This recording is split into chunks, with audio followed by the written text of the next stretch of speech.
அனைத்து நல்லுள்ளங்களுக்கும் வணக்கம். நான் உங்கள் ரவிக்குமார். தொடர்ந்து நம்ம 41வது அப்டேட்டை பார்க்குறோம். இது மிக முக்கியமான ஒரு அப்டேட்டாக பார்க்கலாம். ஒவ்வொரு அப்டேட்டும் அப்படி தாங்க சொல்கிறீங்க அப்படின்னு நீங்கள் நினைக்கலாம். இல்லை, நிஜமாகவே மிக முக்கியமான ஒரு அப்டேட் தான். அங்கே ஈராக் மீது நடத்தப்பட்ட தாக்குதலுக்கு அப்புறம் நடந்த நிகழ்வுகள், நடந்த மாற்றங்கள், அமெரிக்கா சொன்ன அறிவிப்பு, பேச்சுவார்த்தைலாம் தாண்டி ஈரான் வேறு அங்கே திடீர்னு ஜோர்டன் நிலைகள் மீது நடத்தப்பட்ட தாக்குதல், அதற்கு ட்ரம்ப் அறிவிப்பு கொடுத்துருக்குறாங்க. சுற்றி இருக்கக்கூடிய நிகழ்வுகள் என அனைத்தும் ஒருங்கிணைந்த ஒரு சூப்பரான ஒரு அப்டேட்டை பார்த்துடலாம். வளன்னு இழுக்க விரும்பலை, நேராக சம்பவ இடத்துக்கு வாங்க நண்பர்களே. உங்களை ஈராக்குக்கு அழைச்சிட்டு போகிறோம் வாங்க. ஸோ பதிவுக்குள்ளே போகிறதுக்கு முன்பு நீங்கள் நம்ம சேனலை சப்ஸ்கிரைப் பண்ணிட்டு வாங்க. மறக்காம பெல் பட்டன் கிளிக் பண்ணி ஆல் ஆப்ஷன்ஸ் கொடுங்க. வீடியோ கொடுக்கலாம்.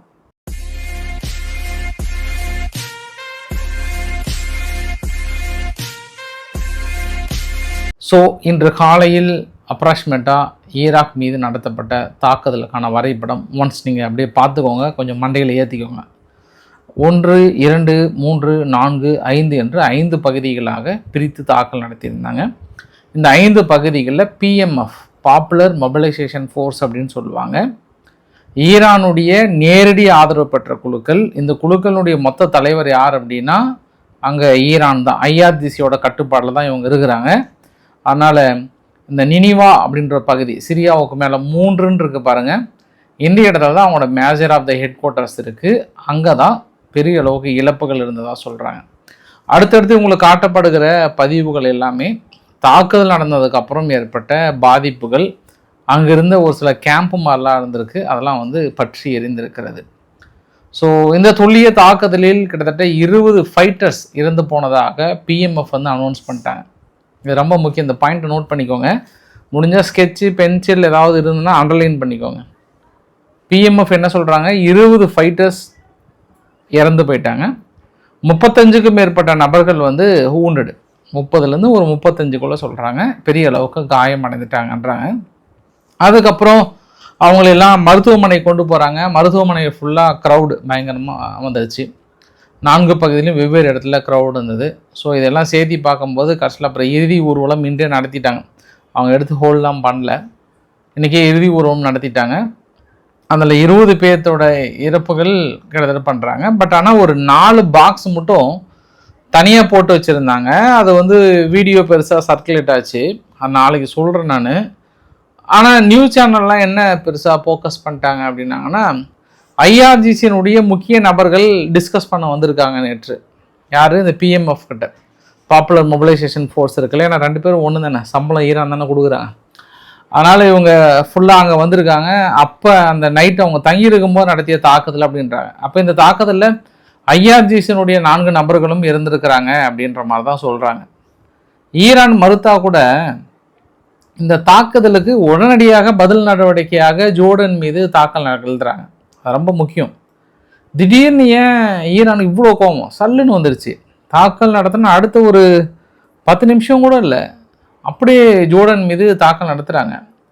ஆனால் இந்த தாக்குதலில் முதல் முறையாக சவுதியும் அமெரிக்காவும் இணைந்து தாக்கல் நடத்துகிறோம் அப்படின்னு அவங்களும் ஒத்துக்கிட்டாங்க. PMF என்ன சொல்கிறாங்கன்னா, அவ்வளோதான் இளைய சண்முகம், இவங்களும் கிட்டத்தட்ட ஒரு மினி செல்ஃபி பாய்ஸ் தான். செல்ஃபி பாய்ஸ் அப்படின்னா எல்லா நிகழ்வுகளும் ஃபோட்டோஸ்லாம் வீடியோலாம் வஞ்சகம் இல்லாமல் பொதுவெளியில் போட்டு விடுவாங்க இவங்கெல்லாம். யார்? PMF force. அதுக்கெல்லாம் வஞ்சகமே இல்லை. ஏன்னா நாங்கள் எந்த அளவுக்கு அட்டாக் பண்ணுறோம், எந்த அளவுக்கு தாக்கல் நடத்துகிறோம், அந்த உலகம் அறிந்து கொள்ள வேண்டும்னு அந்த வீடியோஸ்லாம் நிறைய போடுவாங்க. அவங்க பாதிக்கப்பட்ட வீடியோஸும் போடுவாங்க. உடனே வீரர்களே தயாராக இருங்க, சவுதியை அமெரிக்காவையும் நம்ம பழி வாங்க வேண்டிய நேரம் வந்து விட்டது அப்படின்லாம் சொல்கிறாங்க. ஈராக்கு கூட கண்டனம் தெரிவிக்கலைங்க. ஆளாக ஓடி ஈரான் என்ன சொல்கிறாங்கன்னா, சவுதி அரேபியாவும் அமெரிக்காவும் ஈராக்கினுடைய இறையாண்மையை மீறி விட்டது, இறையாண்மையை மீறி இந்த தாக்குதலை நிகழ்த்தியிருக்கிறது. இது கடும் கண்டனத்தை தெரிவித்துக் கொள்கிறேன். இதற்கான நாங்கள் விளைவுகளை கண்டிப்பாக அமெரிக்கா அனுபவிக்கும் அப்படின்னு ஒரு வார்த்தையை சொல்கிறாரு. அப்போ நேரடியாகவே ஈரான் இந்த இடத்துல பாதிக்கப்பட்டிருக்கு. அதே ஈரானுக்கு இன்னொரு கேள்வியும் கேட்டுடலாம். மற்றவங்க கேட்குறாங்களோ இல்லையா, நம்ம கேட்டுற வேண்டியதுதான். இப்போ ஈராக்கினுடைய நிலைகள் மீது தாக்கல் நடத்தும் போது, அமெரிக்காவும் சவுதி இணைந்து தாக்கல் நடத்தும் போது அவங்களோட இறையாண்மையை மீறிட்டாங்கன்னு நீங்கள் சொல்கிறீங்க. சவுதி கிளியரான எவிடன்ஸ் கிடைச்சிருக்கு. ஏன்னா அந்த பிஎம்எஃப் நிலைகள் இருந்தால் அரம்கோ என நிறுவனங்கள் மீது தாக்கல் நடத்தினாங்க. ரைட்டு. ஆனால் இது வரைக்கும் ஈராக்கில் இருக்கக்கூடிய குர்திஸ் நிலைகள் இருந்து ஒரு சின்ன குண்டு ஊசி கூட அந்த பக்கம் ஈரான் மீது அனுப்புனதில்லை. ஆனால் நீங்கள் ஈராக்கில் இருக்கக்கூடிய குர்திஸ் நிலைகள் மீதும் நிறைய ஹெட் குவார்ட்டர்ஸ் மீதும் எர்பில் நிலைகள் மீது நீங்கள் தாக்கல் நடத்துறீங்க. அப்போ நீங்கள் ஈராக்கினுடைய இறையாண்மையை மீறலையா? நீங்கள்லாம் நடத்தினா அது பூத்தாக்குதல், இவங்க நடத்துறது மட்டும் அது தீவிரவாத தாக்குதலா? ஏன்னா இவங்க பதில் நடவடிக்கையாக ஒரு தீவிரவாத குழுக்கள் இருக்கிறது, அந்த குழுக்களை நாங்கள் ஒழிக்க வேண்டும் என்று கூறி இந்த தாக்கல் நிகழ்த்துறாங்க. அப்ப நீங்க அடி அடி என்று அடித்து விட்டு தொடர்ந்து ஈராக்குடைய ஒரு பகுதியை கொழுந்து விட்டு எரிந்து கொண்டிருந்தது உங்களுடைய தாக்குதலில். இது வரைக்கும் ஈராக் ஏன்னு கூட சொல்லலை, கூட போயிட்டு நட்பா பேசிட்டு வந்துட்டு அமைதியா இருக்கிறாங்க. ஆனா இந்த தாக்குதலுக்கு, சவுதியும் அமெரிக்காவும் நடத்திய தாக்குதலுக்கு ஈராக் என்ன பண்ணுறாங்க, உடனடியாக அவர் துருக்கியிலேருந்து வந்தார். மனுஷன் விறுவிறுன்னு நேராக அமைச்சரவை கூட்டத்தை அவசர அவசரமாக கூட்டினார். அமைச்சரவை கூட்டத்தை அவசர அவசரமாக கூட்டி அடுத்த கட்ட முடிவு இது மற்றபடி ரீஜனல் எஸ்கலேட்டாக மாறாமல் இருக்கணும்னு நினைக்கிறார். ஏன் ரீஜனல் எஸ்கலேட்டாக மாறாமல் இருக்கணும்னா, இன்னைக்கு ட்ரம்ப் ஒரு பிட்டை போட்டார். நாங்கள் ஈராக்கினுடைய பிரதமர்கிட்ட சொல்லிட்டு தான் இந்த தாக்கல் நிகழ்த்தணும். ஏன்னா உங்கள் மண்ணில் தீவிரவாதம் வளருது, அது உங்கள் கட்டுப்பாட்டை மீறி வளர்ந்துட்டுருக்கு, அதனால் நாங்கள் இதை தாக்குதலை நிகழ்த்துறோம் அப்படின்னு சொல்லிட்டு தான் நடத்தணும் அப்படின்னு ஒரு பிட்டை போட்டால் பாரு. மனுஷனுக்கு பகின்னு குண்டை தூக்கி போட்டுச்சு, குண்டு பைய புள்ள நம்மளை கோத்து விட்டுட்டாங்க அப்படின்னு இந்த இடத்துல செய்தி அவர்களுக்கு பக்குன்னு இருக்கு.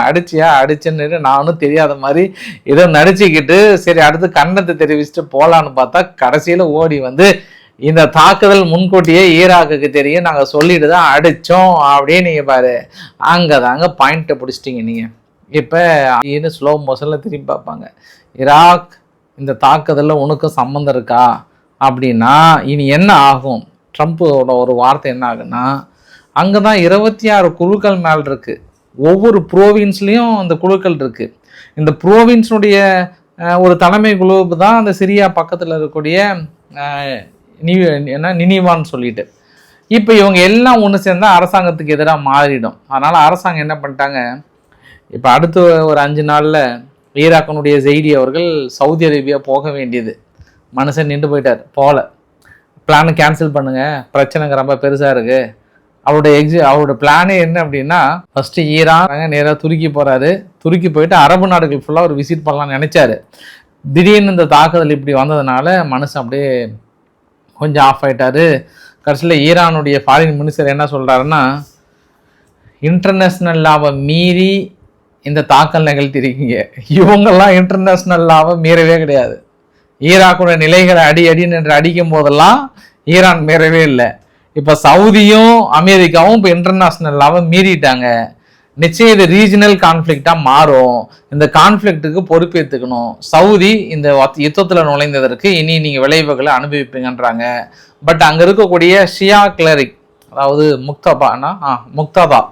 முக்தாதா அல் சதார் அவர்கள் என்ன சொல்கிறாங்கன்னா, இது கொஞ்சம் பிரச்சனை பெருசாகாமல் ஈராக்குடைய இறையாண்மையும் டெரிட்டரியும் கொஞ்சம் பாதுகாக்கிற மாதிரி, கொஞ்சம் செக்யூரிட்டி அமைதியாக வர மாதிரி பார்த்துக்கோங்கன்ட்டாங்க. சரி, இந்த பக்கம் ஒரு குரூப் வருது. அப்போ சவுதி அரேபியாவுக்கு யார் வராங்கன்னா, ஜிசிசி செக்ரட்டரி ஜெனரல் அல் புடாவி அவர்கள் என்ன சொல்லிட்டாருன்னா, புட்டுன்னு ஒரு நியூஸை போட்டார்.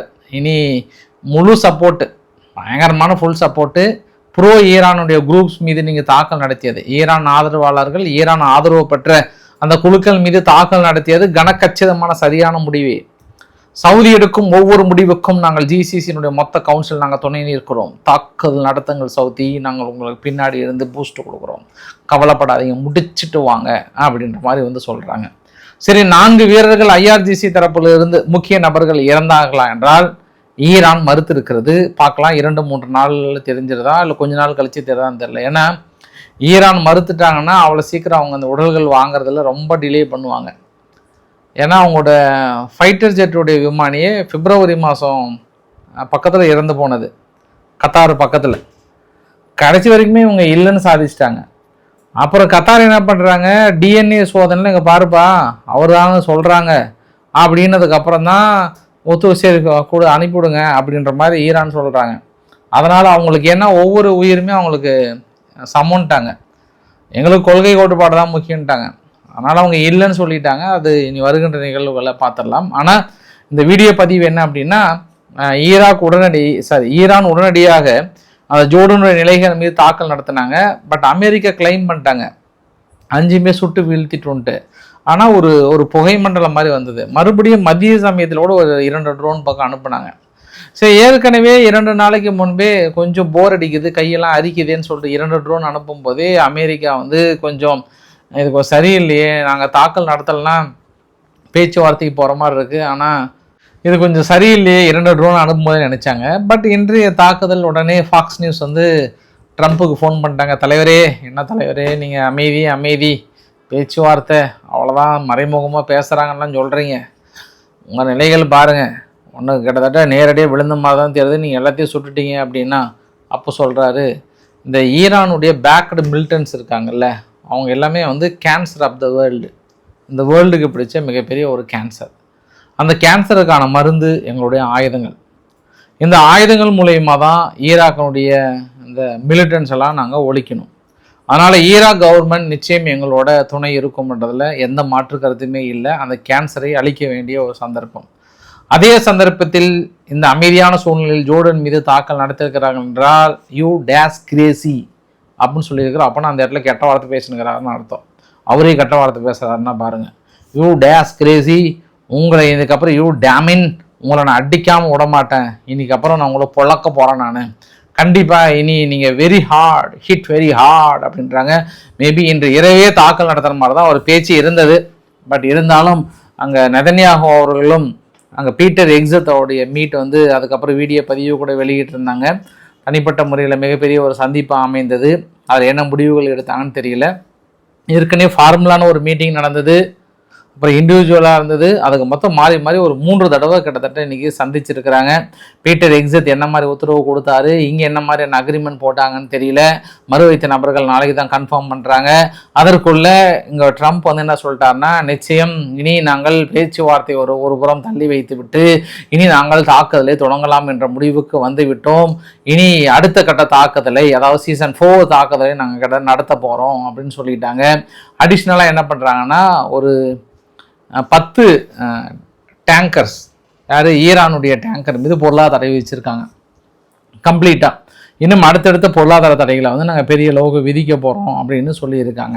இதில் நம்ம என்ன ரொம்ப முக்கியமாக பார்க்கணும் அப்படின்னா, அட்மிரல் கூப்பர் அவர்கள், அவர் தான் சென்காமுடைய தலைவர், அவர் அமெரிக்க நிலைகள் இருக்கக்கூடிய வீரர்களுக்கு ஓப்பனாகவே ஒரு செய்தியை சொல்லிட்டார். நீங்கள் நிறைய பேர் வந்து செல்லில் மெசேஜ் பார்க்குறீங்க, தகவலை ஷேர் பண்ணுறீங்க, நீங்கள் நடந்த நிகழ்வுகள் வீடியோவை எடுக்கிறீங்க, இதுதான் நம்மளுக்கு எமனா மாறி இருக்குது. நம்ம லொக்கேஷன் எல்லாத்தையும் ட்ராக் பண்ணி தான் அவங்க அடிச்சிருக்காங்க அப்படின்றாங்க. அப்போ அன்றைக்கி சொன்னது உண்மை தானே? அதாவது ஒரு நவீன டெக்னாலஜி மூலயமா அமெரிக்க வீரர்களோட ஃபோனை ஹேக் பண்ணி அவங்க இருக்கக்கூடிய ப்ரிசியஸான லொக்கேஷனை தெரிஞ்சுக்கிட்டு சொல்லி வச்ச மாதிரி அடிக்கிறாங்க. கரெக்டாக எந்த இடத்துல அதிகமான வீரர்கள் குழுமி இருக்கிற டவர் கிடைக்குதோ அந்த இடத்துல அடி என்று அடிக்கிறார்கள். அவங்க அடிச்சுட்டு அடுத்த நாளே அறிவிப்பு கொடுக்குறாங்க. கரெக்டாக நடக்குது. அப்போ இன்றைக்கி வந்து சென்காமுடைய தலைவர் இன்னைக்கு காலையில் தான் ரியலைஸ் பண்ணிட்டு சொல்கிறார் வீரர்கள்கிட்ட, ஏற்கனவே ஜோர்டனில் இருக்கக்கூடிய நபர்கள்கிட்ட நான் செல்ஃபோன் பயன்படுத்தக்கூடாது நாங்கள் சொல்லிட்டோம். இனி நாங்கள் வந்து அடுத்த கட்டம் என்னென்னா, ஃபோனை வந்து இதுக்கப்புறம் முடிச்சிடுங்க, ஏன்னா கம்மிங் டேஸில் வந்து அதை ஊடுருவி அதை வேறு விதமாக திருப்புறாங்க அப்படின்ற ஒரு குற்றச்சாட்டை நேரடியாகவும் வீரர்களுக்கு அட்வைஸ் பண்ணதாகவும் ராய்டர்ஸ் போன்ற பத்திரிகைகள் வந்து சொல்லியிருக்காங்க. அப்போ இதுக்கப்புறம் வீரர்கள் இந்த வாக்கி டாக்கி பேச போகிறாங்களா, இல்லை நம்ம அந்த காலத்தெல்லாம் வந்து 1100 யூஸ் பண்ணோம்ல அதை யூஸ் பண்ண போகிறாங்களா, இல்லை கடிதம் எழுத போகிறாங்களான்றதான் பார்க்கணும். ஒரு காலத்தில் நம்ம ஈரானை பார்த்து சிரித்தோம்.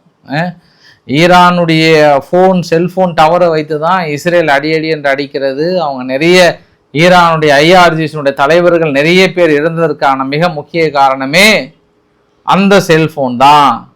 அதனால் அந்த செல்ஃபோனை தூக்கி போட்டுட்டு கடிதம் எழுதி பழகுங்க, இந்த பக்கம் அந்த பக்கம் கடிதத்தை போடுங்க அப்படின்னு நக்கல் அடித்தோம். ஆனால் இன்னைக்கு அதே நக்கல் அமெரிக்காவுக்கு வந்து சேர்ந்துருச்சு. அவங்க பாருங்க உங்கள் செல்ஃபோனை ட்ராக் பண்ணி இன்னைக்கு கடைசியில் நீங்கள் கடிதம் எழுத வேண்டிய ஒரு சூழ்நிலை வந்ததா, மெயில் எழுத வேண்டிய ஒரு சூழ்நிலை வந்ததான்ற இன்னொரு ஆங்கிளையும் பார்க்கலாம். ஈரான் தொடர்ந்து எங்கள் கட்டுப்பாட்டுக்குள் இருந்தால் மட்டும்தான் நாங்கள் ஸ்ட்ரெய்ட் ஆஃப் ஹார்முஸ் அலோவ் பண்ணுவோம். ஓமனுடைய கோரிக்கை நிராகரிக்கப்படுகிறது. 50% அவங்க கிட்ட ஒப்படைக்கவும் முடியாது. முழு ஸ்ட்ரெய்ட் ஆஃப் ஹார்முஸ் எங்கள் கட்டுப்பாட்டில் தான். ஈரானுடைய இறையாண்மைக்குள், ஈரானுடைய எல்லை பகுதிக்குள் சென்றால் கூட அது ஈரானுக்கு தான் சொந்தம் என்று விடாப்பிடியாக இருக்கிறார்கள். ஆனால் கடந்த 3 நாட்களாக நடந்த அதிசய நிகழ்வுகள் என்னவென்றால், ஏன் உங்களுக்கு crude oil விலை சேர்ந்து குறைகிறது என்றால், ஸ்ட்ரெய்ட் ஆஃப் ஹார்முஸ் பகுதியில் 26ஆம் தேதி 16 கப்பல், 27ஆம் தேதி ஒரு 8 கப்பல், 28ஆம் தேதி ஒரு 12 கப்பல் போயிருக்கு. பாப் அல் மேண்டப் பகுதியில் 26ஆம் தேதி 34 கப்பல், 27ஆம் தேதி 39 கப்பல், 28ஆம் தேதி 41 கப்பல் இன்னைக்கு கொஞ்சம் சேர்ந்தே போயிருக்கு. ஸோ இதற்கு முன்பு என்ன அப்படின்னா முழுமையாக தடை விதித்திருந்தது. இப்போ ஈரான் கிட்ட ஒப்புதல் வாங்கி கொஞ்சம் அப்படி எப்படின்னு கொடுத்தீங்கன்னா உங்களை அந்த பக்கம் அனுப்பி விடுறாங்கன்ற தகவல் வந்திருக்கிறது. ஸோ மறுபடியும் ஓமன் அமெரிக்க பேச்சு கேட்டிங்கன்னா அவ்வளோதான் முடிச்சிடுவோன்றாங்க. சீனாவுக்கு வந்த சோதனை. ராய்ட்டர்ஸ் என்ன சொல்கிறாங்கன்னா, இந்த ஷோல்டரில் வச்சு ஷூட் பண்ணுவாங்கல்ல, இது பெரிய அளவுக்கு ஈரானுக்கு கொடுத்துருக்காங்களாம். கிட்டத்தட்ட 400 shoulder fire missile launchers, 60 to 70 million deal. இது இல்லாமல் சைனீஸினுடைய QW-12 FN-16 MANPAD shoulder launching missiles இது எல்லாம் கொடுத்துருக்காங்க. இது மிடில் மேனாக இருந்து யார் சக்ஸஸ் பண்ணதுன்னா, ஹாங்காங்குடைய பேஸில் இருக்கக்கூடிய ஒரு நபர் ஜாங்ஸிங் அப்படின்னு ஒரு ஜான்சிங் போசாங் அப்படின்ற ஒரு இன்டர்நேஷ்னல் இன்வெஸ்ட்மெண்ட்டு இதுக்குள்ளே இறங்கி பெய்ஜிங் கிட்ட போயிட்டு ஒரு பெரிய டிஸ்டன்ஸ் ஏற்படுத்தி சம்மந்தமே இல்லாமல் ஓகே பண்ணியிருக்காங்கன்றாங்க. இப்போ இந்த ஆயுதங்கள் எப்படி அங்கே ஈரானுக்குள்ளே போகுது அப்படின்னா, நேராக சீனா என்ன பண்ணுறாங்க, பாகிஸ்தான் கொடுத்துட்றாங்க. பாகிஸ்தான்லேருந்து எங்கே போகுது அப்படின்னா தரை வழியாக ஈஸியாக ஈரானுக்குள்ளே கொண்டு போகிறாங்க. ஆனால் அந்த சிஸ்தான் பலுச்சிஸ்தானில் இன்னொரு சம்பவம் நடந்தது பாருங்கள். இந்த வீடியோ பதிவு பாருங்கள். ஒரு ஈரானுக்கு எதிரான ஒரு குழு அந்த இடத்துல செயல்படுறதாகவும் ஆயுதங்கள் ஏந்திய குழு செயல்படுறதாகவும் திடீர்னு இன்றைக்கி ரெய்டு விட்டுருக்காங்க. ரெய்டு விட்டதில் 4 பேர்த்துக்கு மேலே கைது பண்ணியிருக்கோன்றாங்க. அதுக்கப்புறம் 10-12 பேரை சொன்னாங்க. அவ்வளோதான் முடிஞ்சு அவங்க. அதுக்கப்புறம் அவங்க நேராக ஈரான்கிட்ட மாட்டினாவே நேராக தூக்கு தான், வேறு எந்த விசாரணையே கிடையாதுன்ற மாதிரி தான். சந்தேகம் வந்துச்சுனாவே தூக்கிடுவாங்க. அதனால் அந்த பகுதியில் சிஸ்தான் பலுச்சிஸ்தான் பகுதியில் இன்றைக்கி ஈரான் பெரிய அளவுக்கு ரைடு விட்டுருந்தாங்க. அந்த வழியாக தான் கொண்டு வந்து இப்போ கொடுக்குறாங்கன்றாங்க. அப்போ பாகிஸ்தான் என்ன பண்ணுவாங்க, அமெரிக்கா ஏதாவது தடையை போடுவாங்களா? ஏன்னா ரஷ்யா கிட்ட யார் அதிகமாக நெருக்கம் இருக்காங்களோ, சீனாவுக்கு தடையை விதிக்கிறன்னு அடுத்தடுத்து எதிர்ப்பு தெரிவித்தார்களே. அதெல்லாமே இவங்க வேறு அமைதி ஏற்படுத்துகிற நாடு ஆச்சு. அப்பாவும் பாகிஸ்தான்லாம் அந்த உலக நாடு எப்படி அமைதி ஏற்படுன்னு தெரியல. அங்கேயே பாகிஸ்தான் நாகுபடி காஷ்மீருக்கே பேச்சுவார்த்தை நடத்த ஆள் இல்லாமல் இன்று பெரிய கலவரம் பூமியாக மாறி இருக்கு. பட் இருந்தாலும் இங்கே நடத்த போகிறாங்களா இல்லை பொருளாதார தடையை போட போகிறாங்கன்னு தெரியல, பொறுத்திருந்து பார்க்கலாம். இஸ்ரேல் வந்து ஒரு வீடியோ பதிவு வெளியிட்டிருந்தாங்க. இது ஹெஸ்புல்லானுடைய ஒரு 300 மீட்டர் டனல் யூனிஃபில் பில்டிங்க்கு அடியில் தான் கன்ஸ்ட்ரக்ஷன் பண்ணியிருந்தாங்க, கட்டியிருந்தாங்க. அந்த இதை வந்து டனல் இன்றைக்கி அழிச்சிருக்கோம், முழுமையாக அழிச்சிருக்கோம். ஸோ இத்தனை நாள் கொஞ்சம் வெயிட் பண்ணிட்டு இருந்தாங்களாம், இன்றைக்கி முழுமையாக அழிச்சிட்டோன்னு சொல்கிறாங்க. அதேமாதிரி காசாவுக்குள்ளார ஹல் டெரிக் லைப்ரரின்னு ஒன்று, அந்த ஹல் டெரிக் லைப்ரரியை முழுமையாக வந்து தாக்கல் நடத்தியிருக்காங்க. அதே போல் அங்கே லெபனான் பகுதியில் வந்து ஹல் தஹீர் அப்படின்னு சொல்லுவாங்க, உட்லேண்ட் அண்டு இன்னொரு பகுதியில் ஒரு பெரிய தாக்கல் நிகழ்த்தியிருக்காங்க. ஸோ சதன் லெபனான்லாம் அடிச்சிருக்காங்க. சைமல்டேனியாக காசாவில் கொஞ்சம் இப்போ சமீப காலமாக அதிகமான தாக்கல் நிகழ்த்துறாங்க. இன்னைக்கு நடத்திய தாக்குதலில் 2 பேர் இறந்து போனதாக சொல்கிறாங்க, 29 பேர் ஊண்டடானதாக சொல்கிறாங்க. இதுவரை போர் நிறுத்தத்தில் அமைதி ஒப்பந்தம் முடிஞ்சு நடத்தின தாக்குதலில் 1209 பேர் இறந்து போயிருக்காங்க. 3943 பேர் இன்ஜூர்டு, 803 பாடி வந்து நாங்கள் ரெக்கவரி பண்ணி எடுத்திருக்கோம். மீதி நிறைய உடல்கள் வந்து டெப்ரிஸ் கட்டடங்களுக்கு அடியில் இருக்கிறதுனால எங்களால் மீட்க முடியாமல் அழுகிய நிலையிலாம் இருக்கிறது அப்படின்ட்டு ஒரு குண்டை போடுறாங்க காசாவுக்குள்ளார. அதற்கு தான் இன்றைக்கி வந்து அங்கே ஐநாவில் என்ன பண்ணிட்டாங்க, இஸ்ரேலுக்கான நிரந்தர தூதர் ஒரு வார்த்தை சொன்னார். இஸ்ரேலுக்கு கண்டனம் தெரிவிக்குவது முன் இன்டர்நேஷ்னல் நாடுகள்லாம் ஒன்று சேர்ந்து ஹமாஸ் ஆயுதம் இல்லாத ஒரு சூழ்நிலையை உருவாக்கினீங்கன்னா நாங்கள் ஏன் தாக்கல் நடத்துகிறோம்? இதுவரை ஒருவர் கூட ஹமாஸுக்கோ ஹெஸ்புல்லாவுக்கோ சிறிய கண்டனங்கள் தெரிவிக்காமல் இஸ்ரேலை மட்டும் காரணம் செய்வது ஏனோ சற்று எனக்கு குழப்பமாக இருக்கிறது. இஸ்ரேல் வெறுமனே தாக்கல் நடத்துகிறதா இல்லை அவங்க எங்கள் மீது தாக்குதலை நடத்தவில்லையா? இதை வந்து ஒருதலை பட்சமாக ஐநா செயல்பட்டு கொண்டிருக்கிறது. குறிப்பாக ஆண்டோனியோ குட்ரஸ் அவர்கள் முழுக்க ஹமாஸின் ஒரு தலைமை பொறுப்பில் இருக்கக்கூடிய நபராக செயல்பட்டு கொண்டிருக்கிறார் என்ற ஒரு பகீர் குற்றச்சாட்டு. கிட்டத்தட்ட ஹமாஸுடைய தலைவர் கூட இந்த அளவுக்கு பேச மாட்டார். இதுவரைக்கும் அவர் வாயிலிருந்து ஹமாஸ் ஆயுதங்களை சரண்டர் பண்ணலன்றதுக்காக இதுவரை கண்டனம் தெரிவித்தீர்களா? இல்லை.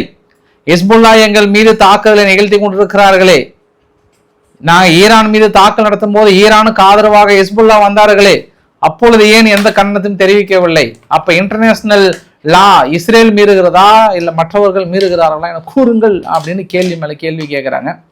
இந்த கேள்விகள்லாம் தாண்டி அவங்க தரப்பில் என்ன பதில் சொல்கிறாங்கன்னா உங்களுக்கே தெரியும். இருந்தாலும் உயிர்களை கொண்டு குவிக்கலாமா, இந்த பகுதி யாருடையது என்ன உடையதுன்னு கேட்பாங்க. காசா தரப்பு என்ன சொல்லிட்டாங்கன்னா, இந்த அக்டோபர் 2023 அந்த மிகப்பெரிய திட்டத்தை தொடங்கி கிட்டத்தட்ட இஸ்ரேலே தனது கண்ட்ரோலுக்குள்ளே கொண்டு வர மாதிரி ஒரு பெரிய திட்டத்தை எக்ஸிக்யூட் பண்ணாங்கல்ல, அதுக்கப்புறம் ஹமாஸ் எல்லாம் செலிப்ரேட் பண்ணி கேக்கெல்லாம் ஓட்டினாங்கல்ல, அவங்க தரப்பில் என்ன சொல்கிறாங்கன்னா 73,355 பேர் கொல்லப்பட்டிருக்கிறாங்க இன்ன வரைக்கும். எவ்வளோ? 73,355 பேர் காசாவுக்குள்ளே இறந்து போனது. அதில் wounded மட்டும் 1,74,052 பேர். அதில் ரொம்ப சீரியஸாக கை கால்கள் இழந்தவங்கன்னு நிறைய பேர் இருப்பாங்க. ஸோ மிகப்பெரிய ஒரு துயரத்தை அனுபவித்து கொண்டிருக்கிறது காசா. இது எல்லாத்துக்கும் எப்போ விடிவு காலம் பிறக்கும் அப்படின்னா, ஹமாஸ் ஆயுதங்களை போடணும், இஸ்ரேல் சமாதானத்துக்கு வரணும், அடுத்த கட்டத்தை நோக்கி போகணும். அது இப்போதைக்கு நடக்கிற மாதிரி இல்லை. அதனால் காசா இன் ட்ரபிள், கண்டிப்பாக இன்னும் மிக அதிகமான ட்ரபிளில் இருக்குது. அது என்ன ஆக போதோ தெரியல. ஏன்னா இன்னும் மறுபடியும் உணவு பற்றாக்குறை அது இதுன்னு சொல்லிட்டு நிறைய பதிவுகள்லாம் வந்த வண்ணமாக தான் இருக்கிறது. ஹெஸ்புல்லா மீதும் இதே தான். வெனிசுலாவில் இருக்கக்கூடிய ஈரான் அம்பாசிடருக்கு ஒரு சம்மன் அனுப்புகிறாங்க வெனிசுலா. அராக்சி அவர்கள் ஒரு வார்த்தை சொல்கிறாரு, நாங்கள் என்ன வெனிசுலா மாதிரி கோழைங்களா, பேச்சுவார்த்தைன்ற பேரில் நீங்கள் துரோகம் பண்ணுறது மாதிரி ஏதோ ஒரு சில வார்த்தைகள்லாம் போட்டு அப்படின்னு பேசிட்டார். ஏன்னா வெனிசுலா ஒரே நாளில் நாங்கள் போரை முடிச்சிட்டோம், நிக்கோலஸ் மதுராவை தூக்கிட்டு போயிட்டுன்ற ட்ரம்ப் அவர்கள் சொன்னதுக்கப்புறம் வெனிசுலாலாம் ஒரு நாடுன்ற மாதிரி எங்களையும் அவங்களையும் கம்பேர் பண்ணுறீங்களான்ற மாதிரி நிறைய ஒரு மாதிரி அப்படி இப்படின்னு சொல்லிட்டார். அதனால் வெனிசுலா என்ன பண்ணுறாங்க, ஈரானுடைய அம்பாசிடருக்கு வாப்பா எனக்கு பதில் சொல்லிட்டு பாப்பான்னு சம்மன் அனுப்பியிருக்கிறாங்க. ஸோ வெனிசுலாவுக்கு ஈரானுக்கான உறவுகள் கிட்டத்தட்ட விரிசல் விட்டதான்ற இன்னொரு கோணத்துலையும் பார்க்கலாம். ஆக்சுவலாக நம்ம இது இன்னொரு ஆங்கிளில் பார்க்கலாம். வெனிசுலா நீங்கள் டைரெக்டாக ஈரானை எதிர்த்துக்கிட்டால் தான் உங்களுக்கு நான் ஃபண்டு அமௌண்ட்டு கொடுப்பேன்னுவாங்க. ஏன்னா மொத்தமாகவே அங்கே அமெரிக்கா கிட்ட தான் இருக்குது. ஒவ்வொரு ரூபாயும் கை கட்டியில் வாங்கணும் வெனிசுலா. ஏங்க 10 எத்தனை சொன்னால் 15 பில்லியனா சம்திங் அமௌண்ட்டு போனதுக்கு வெறும் 300 மில்லியன் கூட கொடுக்கலிங்க. அப்படியே வச்சுக்கிட்டாங்க அமெரிக்கா. இப்போ ரீசெண்டாக கூட ட்ரம்ப் கிட்ட நேற்று கூட அந்த கேள்வி கேட்டாங்க, கொடுக்க போகிறோம் அதை போகிறோன்றாங்க. இதெல்லாம் பகல் கொள்ளைங்க, அநியாய கொள்ளை இது. அதனால் இப்போ அமெரிக்க பேச்செல்லாம் அவங்க கேட்டு தான் ஆகணும் வெனிசுலா. அதனால் கூப்பிட்டு சம்மன் அனுப்பி அவங்கள ஈரான்லேருந்து வெளியேற்றுங்க அப்படின்ற மாதிரி சொன்னாலும் சொல்லுவாங்க. அப்படி தான் நினைக்கிறேன் நான். அமெரிக்கா இந்த ஈராக்கில் இருக்கக்கூடிய இனி அமெரிக்கர்கள் சற்று உஷாராகவும் கொஞ்சம் பொறுப்பாகவும் நிதானமாக இருக்க மாதிரி நாங்கள் கேட்டுக்கிறோம். கொஞ்சம் சூதானமாக இருந்துக்கோங்க அப்படின்ற மாதிரி சொல்லியிருக்கிறாங்க. இன்னும் நாளை காலை என்னன்னாலும் நடக்கலாம். ஸோ காத்திருங்கள். நாளை காலை முதல் பதிவு சற்று சீக்கிரமாக போட்டுறேன். ஏன்னா ஒரு 2-3 நாளாக என்ன பண்ணேன்னா சுத்தமாக நடக்கிறதே விட்டுட்டேன் நான். காலையில் நான் 6 மணிக்கு உட்காந்தா தான் உங்களுக்கு 10 மணிக்கு வீடியோ ரீச் ஆகுது. வழக்கமாக நான் காலையில் ஒரு 1 hour 1.5 hour கம்பல்சரி வாக்கிங்கோ ஏதோ சம்திங் போவேன். அது எனக்கே ஒரு மாதிரி ஆயிடுச்சு. போகிற ஆரம்பிச்சு காலந்து ஒரு 15 நாள் நின்றுச்சேன்னு சொல்லிட்டு ஒரு 3-4 நாளாக வாக்கிங் போயிட்டு 8 மணிக்கு உட்காந்து ரொட்டீன் ஒர்க்கு ஸ்டார்ட் பண்ணி வீடியோ எடுத்து போட்டால் லேட் ஆகிடுது. அதனால தான் அந்த 10:30 11:30 பக்கம் வந்துடுது. சரி பார்க்கலாம். மறுபடியும் நாளையிலேருந்து ட்ரம்ப் ரொம்ப சீரியஸாக சொல்கிறாருல்ல, வந்துச்சுன்னா உங்களுக்கு காலையில் உங்களுக்கு 10:30க்குள்ளே மேக்ஸிமம் இதுக்கப்புறம் ரீச் ஆகிடும். எய்ம் வச்சிட்றேன் நான். ஒரு கொஞ்ச நாளைக்கு இந்த போர்க்காலம் முடிகிற வரைக்கும் ஈவினிங் டைமில் போகலாம் அப்படின்ற ஒரு முடிவுக்கு வந்திருக்கிறேன். அதனால் உங்களுக்கு இதுக்கப்புறம் ஆன் டைம் அப்படியே அலாரம் அடிக்கிற மாதிரி உங்களுக்கு ட்ரை பண்ணிடுறேன். முடிஞ்ச அளவுக்கு எல்லா நேரத்தில் போட்டுறேன் நான். எல்லாம் ஒரு ட்ரை தான் பாஸ், என்ன பண்ணுறது. சரி ஓகேவா. ஸோ பிடிச்சிருந்தா லைக் பண்ணுங்கள், ஃப்ரெண்ட்ஸுக்கு ஷேர் பண்ணுங்கள், சப்ஸ்கிரைப் பண்ணுங்கள். ரவிக்குமார் சோமு சேனல். நன்றி, வணக்கம்.